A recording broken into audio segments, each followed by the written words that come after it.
few years ago, I had a week living with way less than I'm used to. I didn't choose it, it was an overseas business trip that went sideways and circumstances stripped away my usual creature comforts without any warning. I ended up with crappy food, bad sleep, no gym, no decent coffee, and none of my usual routine. But here's what surprised me. By day 3, I was feeling fine.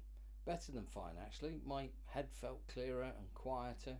There was a kind of attention available to me that it turns out my comfortable life had been quietly drowning out. I came home with a question that wouldn't leave me alone.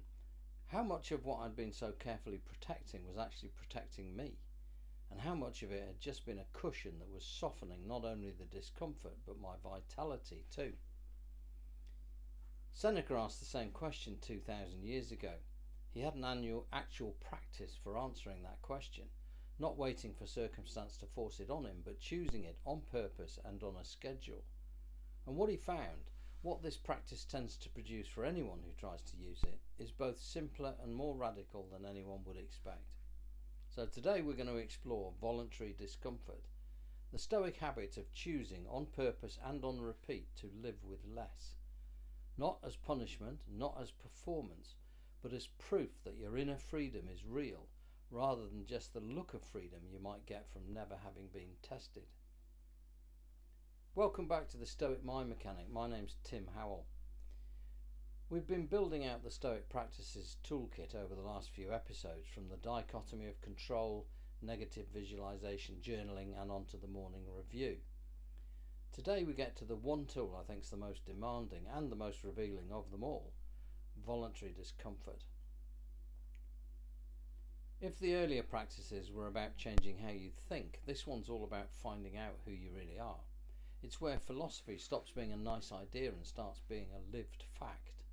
You can believe in your head that your well-being doesn't depend on comfort. Voluntary discomfort is how you actually find out if that's true, or if it's just a theory that's never bumped into reality. We'll cover what the Stoics actually did, why they did it, and what it really produces, how to do it without turning it into either a punishment or theatre, and, this is the most important part, what you're likely to learn about yourself once you try it.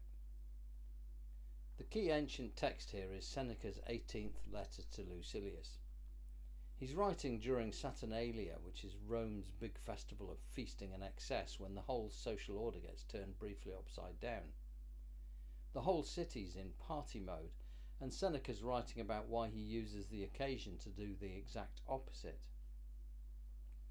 Set aside a certain number of days during which you shall be content with the scantest and cheapest fare, with coarse and rough dress, saying to yourself the while, "Is this the condition that I feared?" Is this the condition that I feared? 11 words, and that's the whole practice right there. Because the answer's almost always no. The thing you dreaded turns out to be fine. Not pleasant, not your first choice, but survivable. More than survivable, actually. It teaches you something.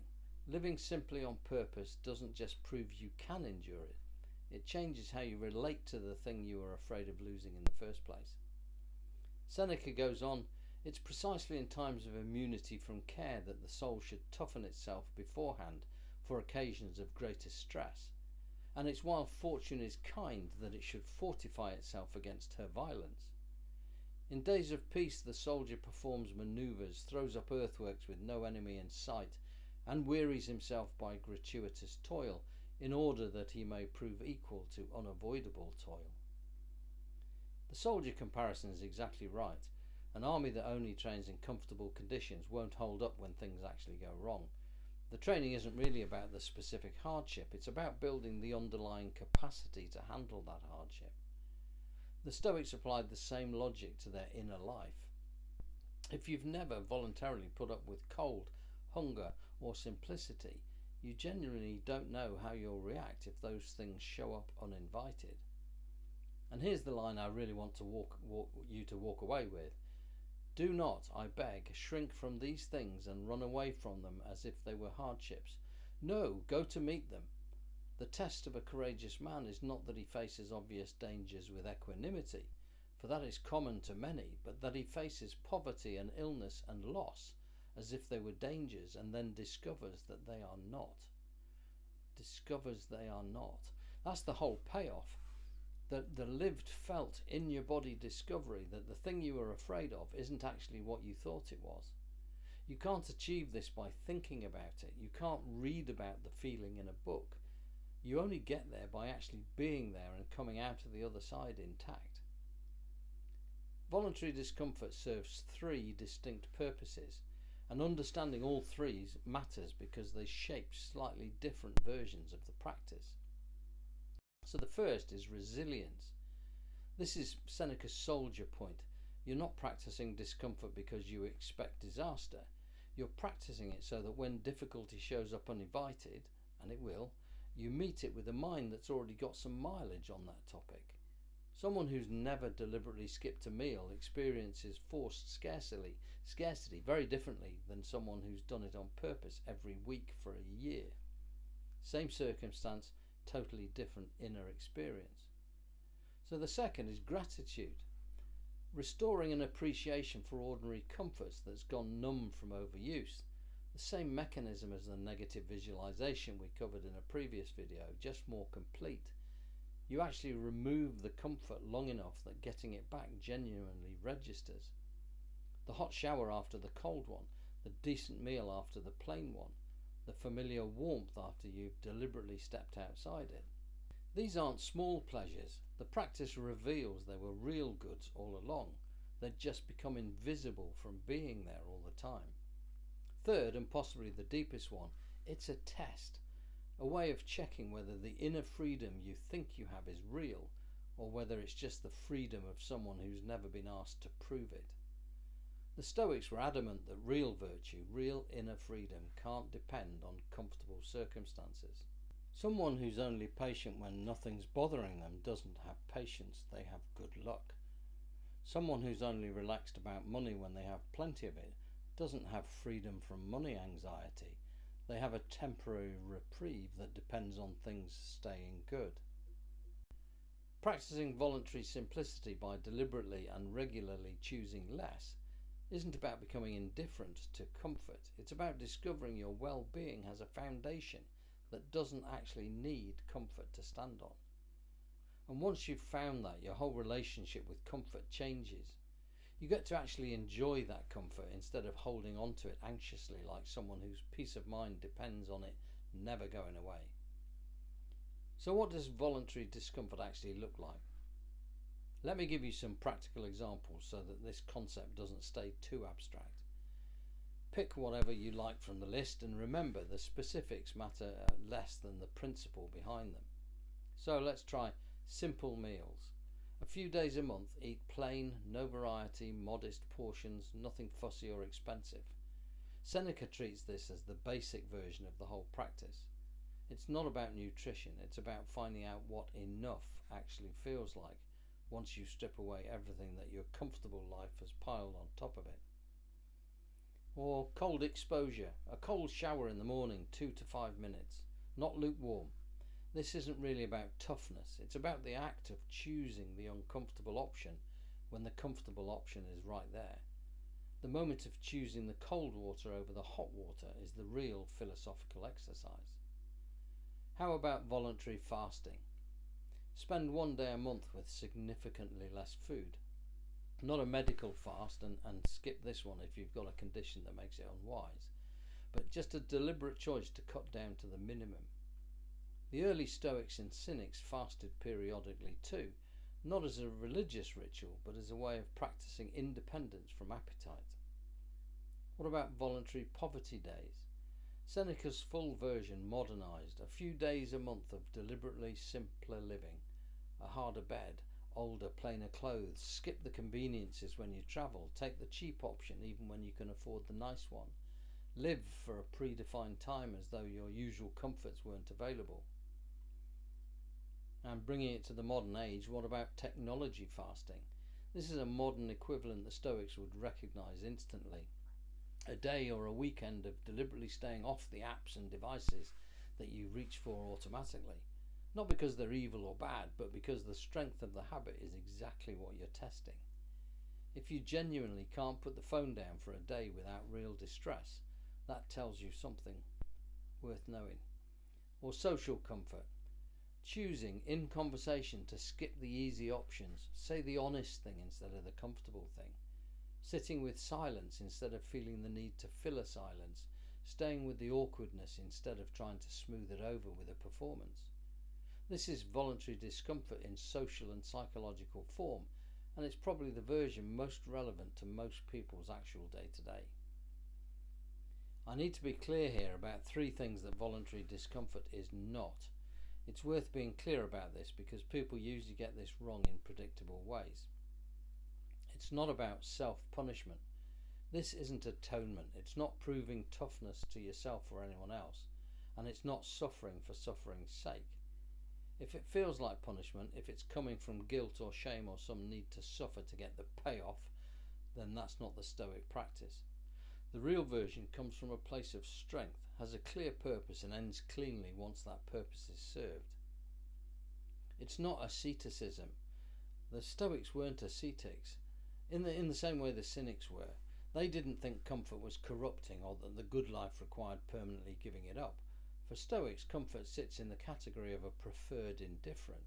It's totally fine to have, no threat to virtue when it's practiced the right way, and only a problem if your peace of mind depends on it sticking around. The poverty practice is periodic and purposeful, not a permanent lifestyle. Seneca was one of the richest men in Rome, and he still did this. And it's not a performance. We live in the era of the Instagram or TikTok cold water challenge, which is a strange inversion. Toughness turned into a kind of comfort, voluntary discomfort turned into a way of signalling seriousness to other people. The real practice is private. It's not for anyone else. It's supposed to be just you and the question, is this the condition I feared? If you're doing it for an audience, you're not really asking that question.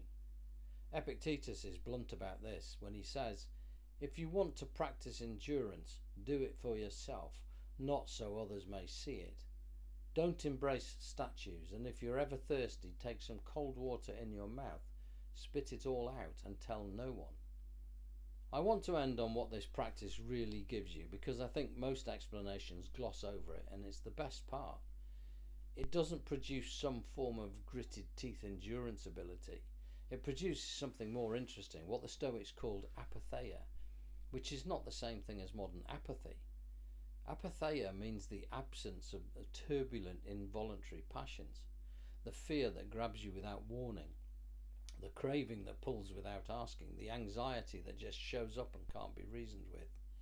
It's not an absence of feeling, it's the absence of that involuntary, disproportionate reaction that happens when your inner well-being is tethered to things staying exactly the way they are. So once you've actually discovered that through a repeated, real experience that you can survive without the comfortable things, that losing them is inconvenient but not catastrophic, that you come through it still yourself, and then their hold over you loosens, not because you stop valuing them, but because the anxious, clutching relationship with them absolutely dissolves. You get to enjoy them fully and with real pleasure precisely because you're not hanging on for dear life. Seneca puts this beautifully. After doing his periodic simplicity practice and going back to ordinary life, he writes to Lucilius, after I have done this for a few days, my ordinary life seems richer by contrast, and I find myself taking pleasure in things I had ceased to notice. The plain meal after the voluntary fast is a feast. The hot water after the cold is a luxury. The ordinary evening with friends after the deliberate solitude is a genuine gift. The practice does not impoverish life, it restores the perception of how rich it already was.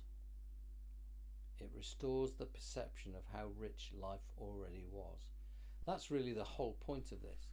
So back to Seneca's question, is this the condition I feared? That's a question you can only answer through experience. You can't think your way to it. You can only get there by actually being in the absence and finding out what's still there, what you didn't actually need the comfort for. The Stoics believed every person already has something no circumstance can give and no circumstance can take away. A capacity for reason, choice, response, integrity. Comfortable living doesn't remove this, it just lets you forget that you have it, because it's never asked of you. Voluntary discomfort is the practice of asking for it, of putting yourself somewhere that what you actually have, independent of circumstances, is exactly what you need. Your challenge this week: pick one thing from the list I gave you earlier of discomfort examples and try it once. Not a lifestyle change, not the start of some big transformation. One deliberate act of voluntary discomfort, done honestly and with intent. And then, while you're doing it, ask yourself this question: is this the condition I feared? And if so, is it what I feared it would be? In my experience, and from everyone I've heard being honest about it, the answer is usually some version of no. Was it harder than I expected? Yes, but nowhere near as bad as I'd feared. And that small, completely undramatic discovery is the story of a very different relationship with the life you already have. Next time we move on to what I think is the most beautiful and most personally demanding of all the Stoic practices, memento mori, the deliberate, regular habit of thinking about your own death. Not morbid, not pessimistic. The practice the Stoics believed did more for the quality of a life than any other. If voluntary discomfort tests your relationship to comfort, memento mori clarifies your relationship to time. So, I hope you'll join me. So, like and subscribe if this was useful, and send it to someone who you think could benefit from it. And send it to someone who you think might be just a little bit too comfortable, in the best possible way, of course. So, until then, keep calm, keep stoic, and I'll see you in the next one.